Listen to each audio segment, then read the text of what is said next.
I'd like to introduce Angie. Some of you know Angie. She's a vital part of our company and our team. Angie is a partner of Taylor and I's in our real estate team. She's, without a doubt, the best lead conversion agent I've ever met in my whole life.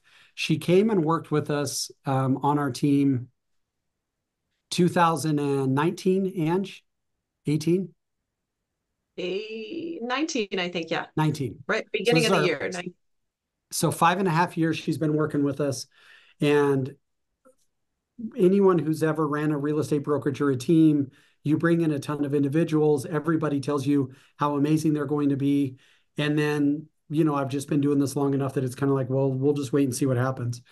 Angie came in, she had been practicing real estate for a little while, working on another team, and she was just kind of ready to take it to the next level.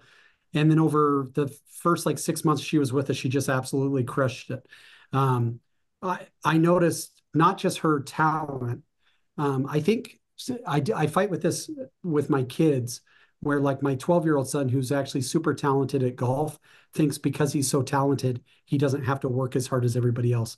I think what I loved about Angie was not just her talent level, but her work ethic. And I saw that by partnering those things together, Angie really, created an amazing business for herself. And so before we get into the conversation with Angie, I just wanted to kind of do some Q&A with you guys. And so if you're driving, you're exempt. But in the chat, I just wanted to ask you guys, in your best guesstimation, what percentage of clients you have a face-to-face meeting with will end up being a closing at the end of the year? So I know the national average numbers, but I'm curious what your numbers are. If you meet with 10 clients face to face, how many of those clients would end up being a transaction when a year is done? If you'll pop a number in the chat, I just want to kind of get a temperature from you guys on what either you've experienced in your own business or what your best guesstimation for the industry actually is. Sonia says 5, Susan 7 to 8%, Molly 6%, or no, this is out of 10. So Sonia's 50%, Susan's 70 to 80%, Molly's 60%, Stephanie 7%. So just by those responses, you guys are above average for sure on a national basis. The national average for number of people you meet with face-to-face that end up being a transaction is 20%. So on average, the number of meetings you need to have to close 20 transactions a year, you're going to have 100 face-to-face meetings. These are buyer consultations, showings, listing appointments, things like that. So if you're closing 80% of the people you meet with face-to-face, two things. Number one, you are extraordinary. And number two, I would argue you're just not having enough face-to-face meetings. Because if you're able to close 80%, well, then you know that now you just need to set more appointments to close more deals. But in reality, you're probably waiting too long to have a face-to-face meeting. So national average 20%. If you guys are at 50, 60, 70%, that's amazing. Let's have some more face-to-face meetings. How do face-to-face meetings happen? They happen because we set an appointment. So here's quiz number 2 is what percentage of appointments set actually happen? So if you set 10 appointments, 5 listing appointments, 5 buyer consults, whatever it is, what percentage of them on a national average do you think actually take place?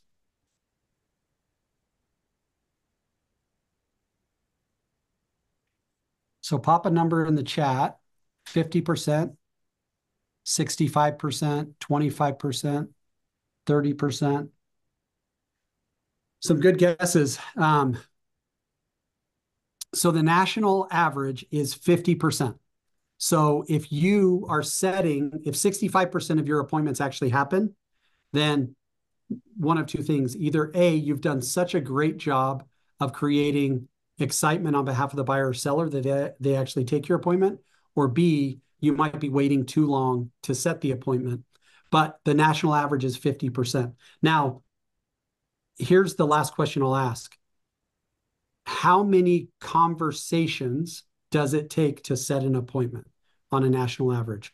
So if you have 100 conversations with potential buyers or sellers, national average wise, what do you think?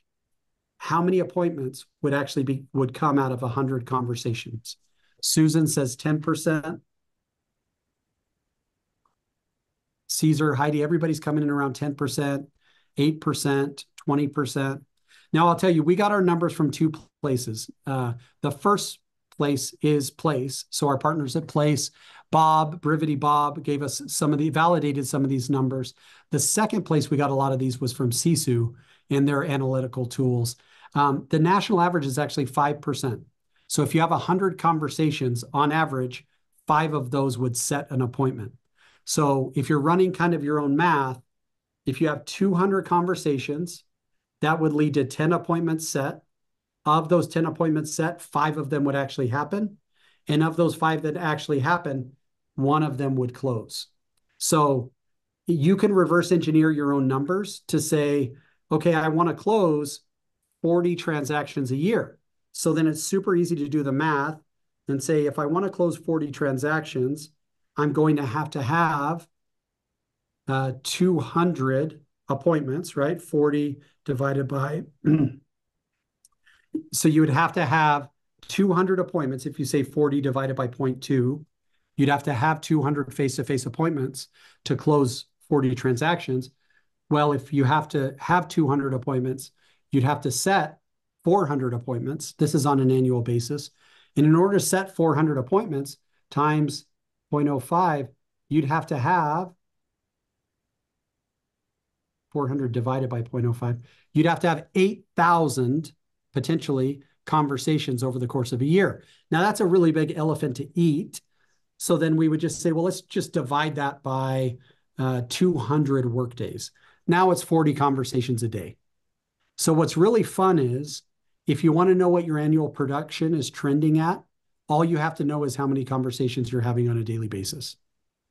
So if you're running a team, and let's say you have 5 agents on your team, and on average, they're having 5 conversations a day each, they're trending toward 5 closings a year each. And now you could question the validity of these numbers all you want.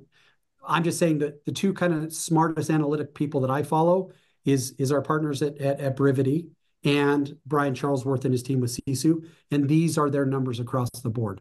So before we get into Angie and some of the things she's doing, because she is, I'll just tell you, slightly above average, significantly above average in a lot of ways.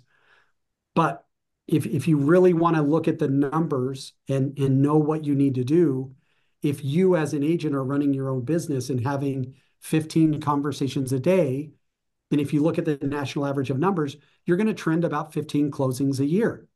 If your agents, if you're running a team, are averaging 20 conversations each a day, and they can do that over a full year. Because one of the things we've noticed is a lot of people can work for a week or maybe even a month, but then they flame out after a month or two of putting in that kind of work. Angie, let's go ahead and bring you in. You've been grinding and working so hard for at least the 5.5 years that I've known you. And so when you and I were kind of prepping for today's call, part of what we started with was your number one key to your success. So Angie, so far in 2024, she's done about 10 million in production, literally from leads and or referrals of leads. But Angie, before we got into like tactics and what you're saying and what you're doing, your number one key was work ethic.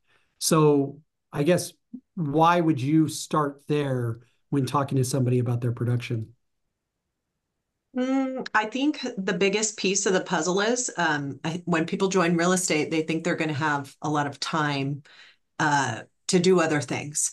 And you will, if you want to just close the number of deals that the average agent does, that I think has another job or just gets a few deals from family members, you're going to close 3. But if you come to our team, for example, and you say you want to close between 12 to 24 deals, you have to work full time. You have to treat it like a full-time job. So it's not just, I'm going to work real estate for 3, 4 hours to get to 12 to 24 plus deals.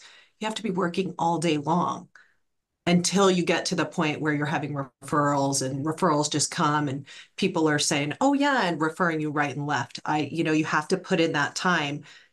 40 to 60 hours a week is how I had to do it to begin with. So I think when we're talking about lead conversion, it's not just I'm getting my 10 to 15 conversations, because those 10 to 15 conversations, I would guarantee you that probably about 12 of them are saying, I already bought, I'm not ready, this, that, and the other. Yeah. So only 2 of those conversations may actually be the deal that you get.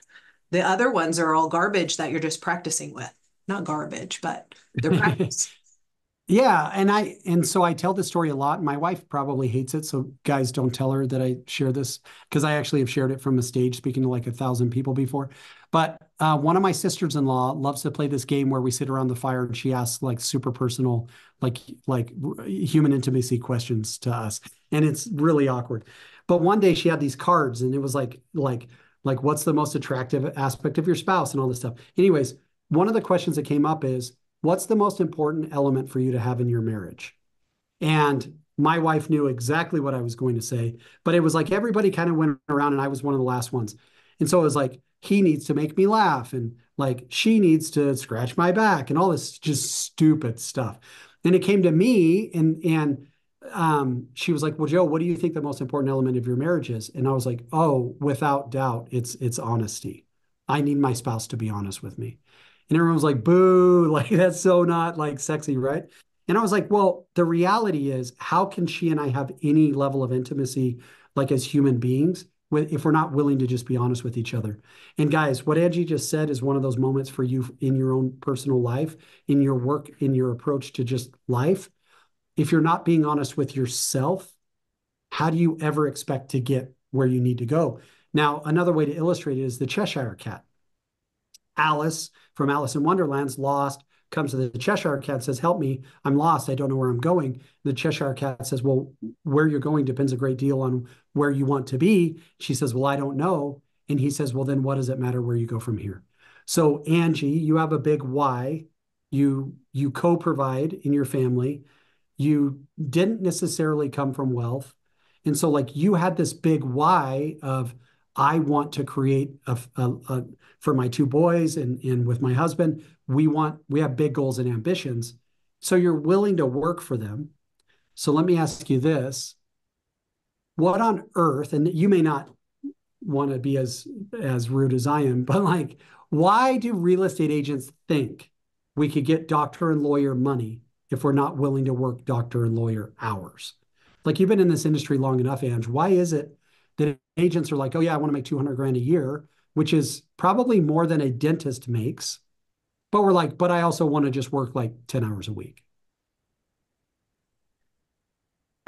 Is this is a question? This is a question, yeah. I feel like yeah, because I don't know why we as agents think that. I think after you get the first paycheck and you see how many hours you put in, and then you kind of do the multiplication of your or not the division of what your check is minus the hours you put in the beginning, you're putting in so many hours. I was putting in at least 45 hours a week before I got to that first closing. So my hourly was very small on the first one. But then after that, as you see, when you start converting the leads and your pay per hour starts to come out to 250 and then 500, depending on the deals. Then I think once you start putting in the work, and you see the paychecks, then you're going to start working harder. But I think in the beginning, most agents are getting a lot of no's, and especially for the last year, it's been tougher. So having those conversations and getting told no all the time is difficult. So you don't want to keep putting in the hours. But I think now the agents that have been putting in those hours and following up, now the people are coming back. So it's easier. If you put in all of that time last year, you're going to see it coming back now. Well, and I think in short spurts, we can look at it and go, wow, I didn't put in a ton of effort and I got great results. And then in other short spurts, you could go like, I worked my A off and I got nothing. So like in short periods of time, it's like if you take a snapshot of any of our life over a very short period of time, we may go like, wow, Angie was working during that 1 month period. She was only averaging 28 hours a week and she made $80,000. But then there's other times where you're working 80 hours a week and you make $5,000. And so in short spurts, it's easy to say, I wasn't grinding and I was succeeding, and I was grinding and I was failing. But over the long haul, in order to have long-term success, you have to match working hard with working smart. So, Ange, your second thing was not just work hard, but you have to be very strategic about the way that you work. So when you're here, you are not a water cooler person. You're not just a walk around and talk about life and everything else. You actually put in work, but you're very strategic with the way you do it. So talk a little bit about what it looks like for you to come to the office and put in the work. Like, what are you actually doing? I'm not doing anything. No, I'm just kidding. So everybody's got a different CRM. I'm sure that there's probably like 6 different CRMs on this Yeah. call, but they're broken down. They're all very similar, right? We have new, and then you have whatever that next stage is. It's going to be unqualified, attempted contact, whatever it is. So when I come in for the day, I'm going to look at any overdue tasks that I have, and I'm going to make sure to knock those out. A big thing that is I am noticing in my own business, I cannot just send a text message 3 months in a row to somebody I'm following up with. You can send text message on the first month, text message on the second month. On that third time, it's got to be a phone call because they forgot you. So I'm going in unqualified or my watch leads. Now, I'm sorry, overdue, because I'm trying to think of everyone's CRMs. Anything that's overdue, you have to tackle that right away, because if you don't, it's going to add up. And then by the end of the week, you're going to have 60 that are overdue. Then I'm going to go into my task for the day and see how big that list is, because all of those people can get a phone call or they can get a text. I have to see how much time I have left in the day. Normally, my lead conversion doesn't get to start until after lunchtime because I'm working on trainings and things with the team. I think most people get to start on it right away in the morning, which gives them an advantage because they have more time to have conversations and lead pools if they don't feel like they got a win for the day. So we're going to go overdue. Yeah. Then we're going to go to today's tasks. And then whatever leads you have in a source where you don't have all of the LP Mama information, which in Brevity, it's unqualified. In Lofty, it's going to be attempted contact. Those have to be called every single day, Monday through Friday. If you can't get to them 5 times within the same business week, then you at least need to be texting them. I say a phone call 5 times in the first week that you get the lead, and they have to at least get 3 texts. So that's what my day looks like. I'm going to overdue, I'm going to today's task, and then I'm going into the leads that I have not reached yet for all the information that I need to nurture them. After that, if you're on a team where you still need more, conversations, you're going to go in a pool. And if you feel like from the people that you did in your overdue, your today's, and just your people that you haven't reached yet, if you didn't get a win out of there, I would challenge you to go into a pool and call 3 more people until you get 1 home search set up. So that's what Yeah. my day would look like. Well, and you very specifically, I think you spin 3 plates very well. So for you, you're always spinning the plates of what new opportunities have presented themselves to you. Like we have an advertising team, Alyssa. Some of you guys know Alyssa, and if you're following the Joe Taylor group, she's literally a wizard. She's like the best we've ever had from a marketing side of things. She has a responsibility to provide new opportunities to you and all of the agents on our team who put in the work to qualify for new opportunities. But it's so easy to lie to yourself. Lying to your team leader or to your brokerage owner or whatever is relatively easy. I think we can all justify that. But you're lying to yourself if you're like, I'm going to put in the work to get new opportunities, but I'm going to view this as a means to an end. The reality, and what I've been so impressed with you with, Ange, is you're always spinning the plate of whatever new opportunities present themselves, and then they fall into one of 2 other plates. Either that plate you were just talking about, which is like uncontacted, incomplete lead information, not ready now, try me later. That whole plate of like,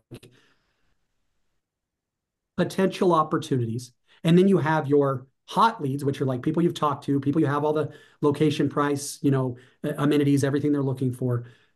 But one of the things I've seen so good with you is I've seen agents who are like, I'm going to spin the contact plate to hopefully get some lead plate, to hopefully then get some clients. And they're not spinning the other plates long enough. So everything else falls apart. They close a couple of deals and they're like, oh crap, I need to start over.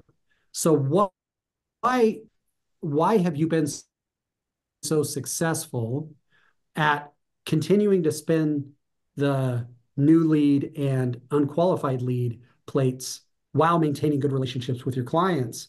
Like, what is it in you that, even though you're having success with qualified, ready to go, ready, willing, and able buyers and sellers, I've noticed you're still grinding on new leads and unqualified or uncontacted people. Like, where does that motivation come from?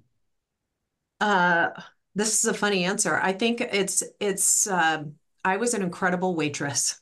Okay. So I never had a bad time taking care. I used to always have the biggest station because I could take care of 8 different parties at once and nobody was pissed off. So if anybody's been in the service industry, that's a very tough thing to do. There's a lot of crappy waiters and waitresses out there, as you guys know. So I think that that kind of organization in my head comes from that because I am constantly going from the people that are texting me to back to my nurtures over somebody emailed me. I have to go to the MLS, look at properties. So you have to be a good multitasker because you might Yeah. be in your unqualified for a minute and you have to flip over to nurture and then you have to handle a situation that's going on with an escrow. You have to constantly be moving around. And so if your CRM is organized, it's easy to do that.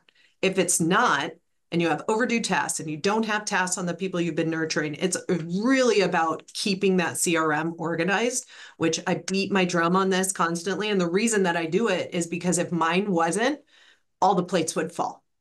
Yeah. And you have to have that system. Now, you don't have to go in that same order. You can take it out of order. But as long as those 3 different things get done every day, you will succeed. And then you can keep the new ones and the wheel keeps turning. Yeah. So we'll get to number 3 here, and I'm going to share a statistic with you guys. It's going to sound maybe unrealistic, or if it sounds realistic to you, I'm going to tell you, you just don't know your numbers. Angie closes 7% of every lead she gets. Let me define that a little bit closer.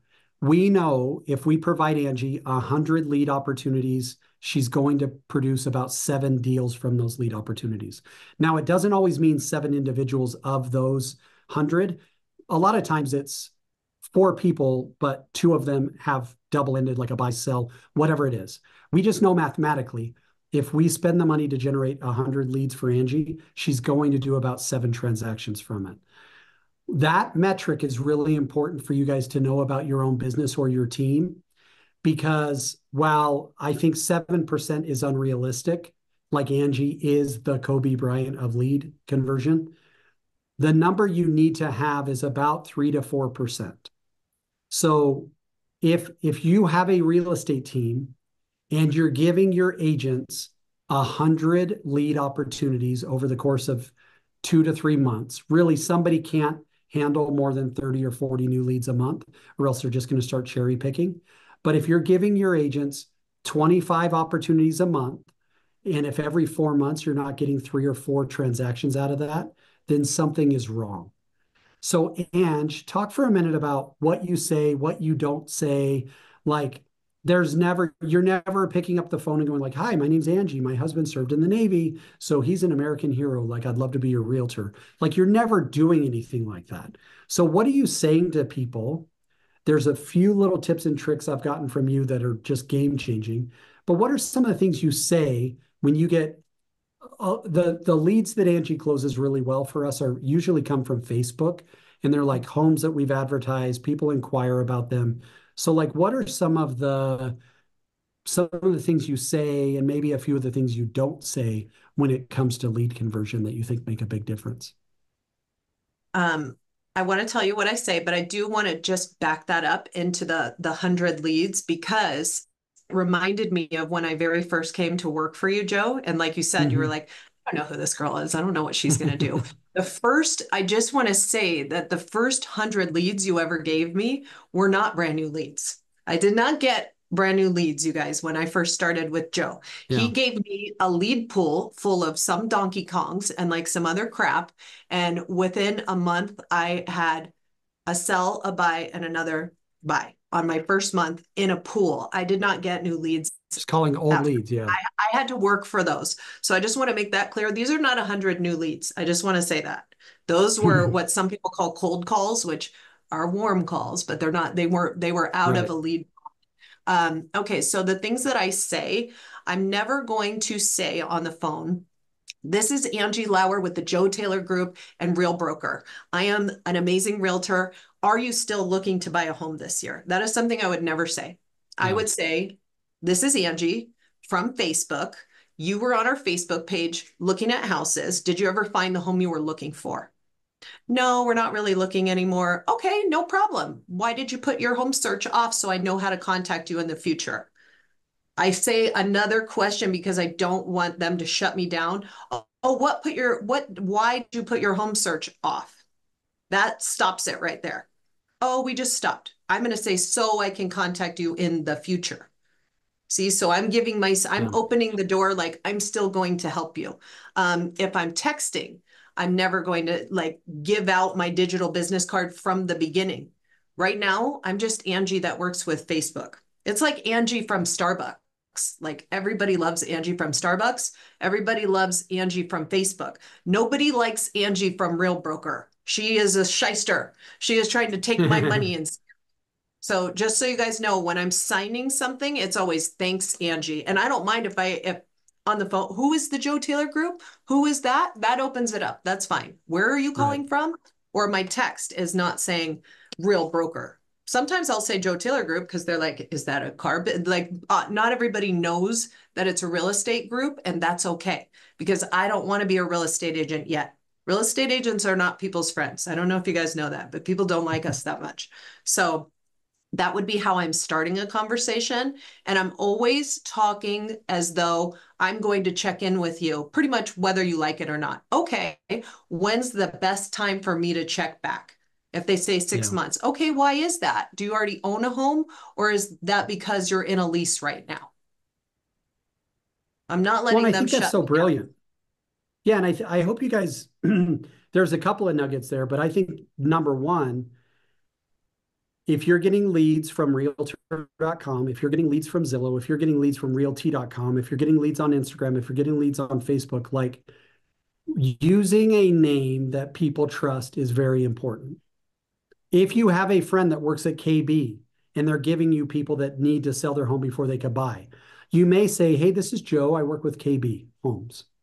Like, I don't work for KB Homes, but I certainly work with them. Hey, this is Joe. I work with realty.com. Hey, this is Joe. I work with realtor.com. Hey, this is Joe. I work with Facebook. Hey, this is Joe. I work with Instagram. Like, it is an integrity based statement, but it builds instant trust. If I get a call from somebody and they're like, hey, Joe, this is so and so. I work with Southwest Airlines. I'd be like, yeah, what's going on? If somebody's like, hey, this is so and so. I work for ABC Transportation. We buy leads from Southwest, finding who's booked flights, and we want to sell you a rental car. I'd be like, yeah, I'm out. But if they're like, hey, this is Joe. I work with Southwest Airlines. I'd be like, oh yeah, what's going on? Well, we noticed you haven't rented a car yet. What are you planning to do for transportation? Now they may not get my rental, but they're going to get my attention. And so one of the brilliant things I learned from Angie is when you're calling a lead, as much as we're all so proud of our real estate teams and our real estate companies, I think connecting yourself to something they do trust. Now, we've had success, Ange, with Facebook leads because people trust Facebook. And so I think that was so smart for you to say, like, hey, this is Angie with the Facebook team. Um, Talk about, and we'll kind of end this here. We're already over time a little bit, but I think there's so much value in reigniting a conversation based on text message. And you and I have kind of collaborated on this theory, but what are you doing for, you've called, you've emailed, you whatever, and you're just not getting a hold of people. What is a shark text or what is a re-engagement text message? What's a good example of a text that you'll send to get somebody interested again? I always started off with this. Hey, Joe, hope you're having a great week. That's always my thing for some Yeah. reason. Been using that forever. And then I would say, who do you know that is looking for a home that's been on the market for 60 to 90 days? I think we can get a great deal, has RV parking and a great kitchen. Yep. And Those are all I triggers in Vegas. all triggers in Vegas are the RV parking, the 1 story, big lot, anything like that. And sometimes I am lazy about sending a picture along. A picture is going to go a long way. You send a picture of the kitchen or the lot, it's going to be Yeah. easier. I sometimes don't, but if I send that text out to 10 people, one of them is going to respond. Well, and If think you put a about this, picture guys. in it, you I'll go ahead. double your odds. Yeah, you're going to double your odds. We are visual creatures. And think of these two things. Number one, happily married people do not have active Tinder profiles.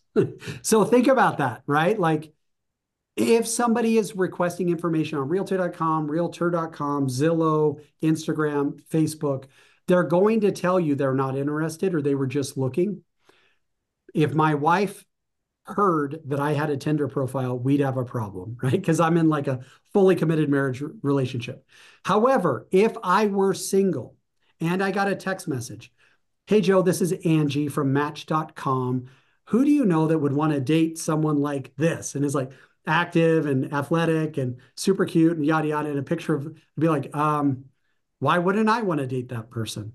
And like sometimes we think of home shopping completely different than relationship creation. It's not. So if somebody expressed interest on realtor.com, realty.com, Zillow, Instagram, Facebook, whatever, and then I got a text message from Angie that's like, hey, Joe, how's your week going?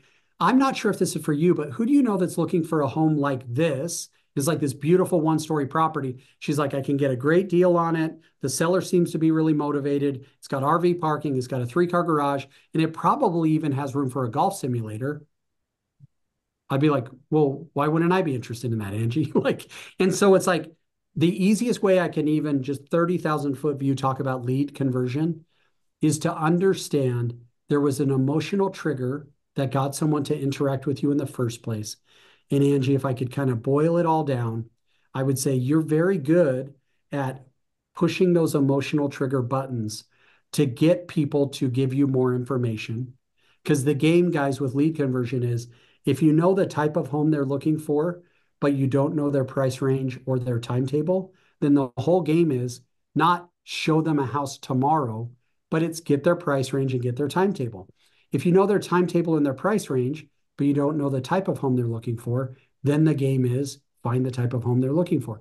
If you have their email address and their name and the type of home and everything else, but you don't have their cell phone number, then naturally you're going to go like, you're going to email them and go, hey, I don't know if it's free, or I'm not sure if this is for you, but I've got a deal and blah, blah, blah, blah, blah. I'd like to text you over a couple of pictures. What's the best phone number to text you at?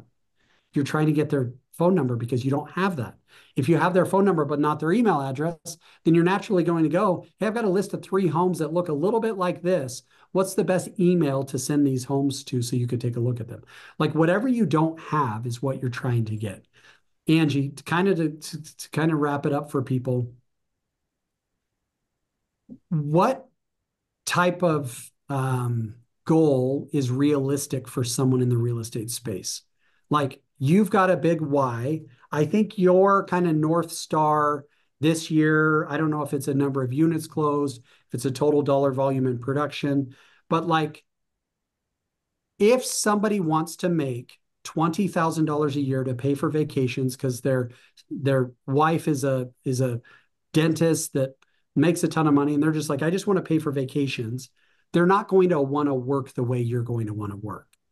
But if somebody wants to make 150,000, 200,000 a year, what type of honest conversation should they be having with themselves when it comes to work ethic, like exactly what they're doing and some of the things they should be saying and not saying? Like, how can you Cheshire cat somebody to say like, you don't want to, because I've heard you say to people, you don't want to work the way I work. Like you may want to get what I get, but you don't want to do what I do. How does someone have that conversation with themselves to determine like, I want to get serious about lead conversion? So if you want to be serious about lead conversion, be ready to work a minimum of 40 hours a week. Because when you just said 20,000 a year, I was like, oh my God, I want to make 20,000 a month. Like if I Right. don't make 20,000 a month, I am irritated because I can't do the things that I want to do all the time, anytime. So if you want to be making at least 10, let's call it $10,000 a month, which is our average price point here, then you get that lead. You're going to have to put in minimum 40 hours a week to get to the point where you're closing 12 to 24 deals, and then they start referring you business, which is salt and peppered in by your SOI.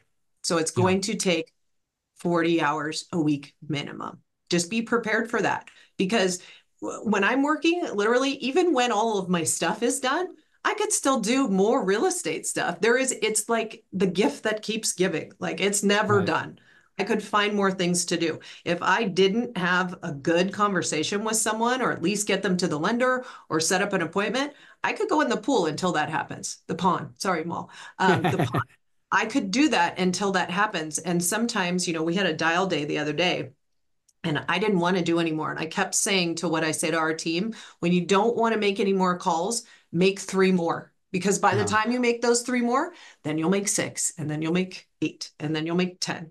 And then I have to drag myself away. But you just have to be prepared to work 8-hour days until that business starts to come, until the people you're following up with. And it's going to take 3 months to 9 months for a lot of the people that you're working with that are a brand new lead today to convert. So just Yeah. be ready to work. Ange, let's end with this. We've traveled the world together, honestly, with our spouses and our real estate team. Your husband knows that you have to put in the work to get what you're trying to get. I think Shayla said it really well here. Would you be ready to be consistent and have discipline? I think that's a great question people need to ask themselves. Um, what kind of conversation should people be having with their significant other, if they have one, around the type of around the type of sacrifice it takes? Because you and I have had conversations before about agents where we're like, I don't even get how their significant other is giving them crap about the amount of work they have to put in when they're trying to provide the type of life they need to provide. Because there is this concept of like, in order to get what you've never got, you need to do what you've never done. Like, I don't know how to go like, hey, here's the cool thing. Come to work with us. You're going to work 5 hours a week. You're going to make $500,000 a year.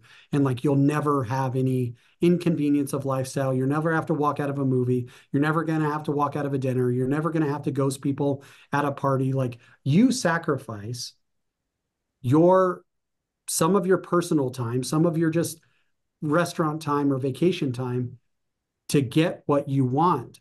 So how have you had that conversation with Tim to be able to just say like, hey, I've got to take this call? And like, how would you Have you recommend seen people have the that with them?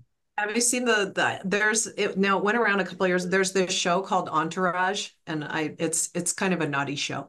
But there is a little video going around right now where Ari, the one of the main agent, and his wife are in a therapy session, and Yeah. he has to take a call during the therapy session.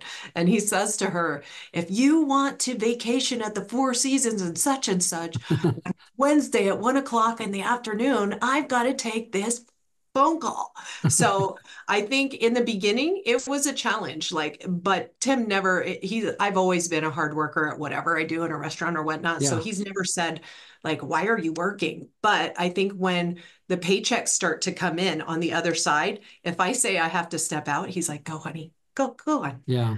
So I think in the beginning, it is a challenge. If your significant other isn't used to watching you work that hard and doesn't know, if you're not the kind of person sitting here right now that is literally like, I am a workaholic, but I wasn't a workaholic as a waitress. I clocked in, I clocked out. Once you start to see that kind of money come in, all of a sudden it's real easy to become a workaholic because you're like, damn, yeah, I want to make 30,000 this month. And this is what I have to do to take it. I've got to step out of dinner for 10 minutes and go stand in the bathroom while my family eats. Yeah, that's going to Yeah. happen. And I would say you are a workaholic, but I think you're also a playaholic. Like, I think you have good work-life balance. Mhm. Um, I'll leave you I guys with definitely this. play, Joe. I definitely play. When I'm on vacation, I will work probably a third of the vacation on the phone and I'll Yeah. bring my laptop. But I would never say like, oh my God, I worked the whole vacation. Yeah.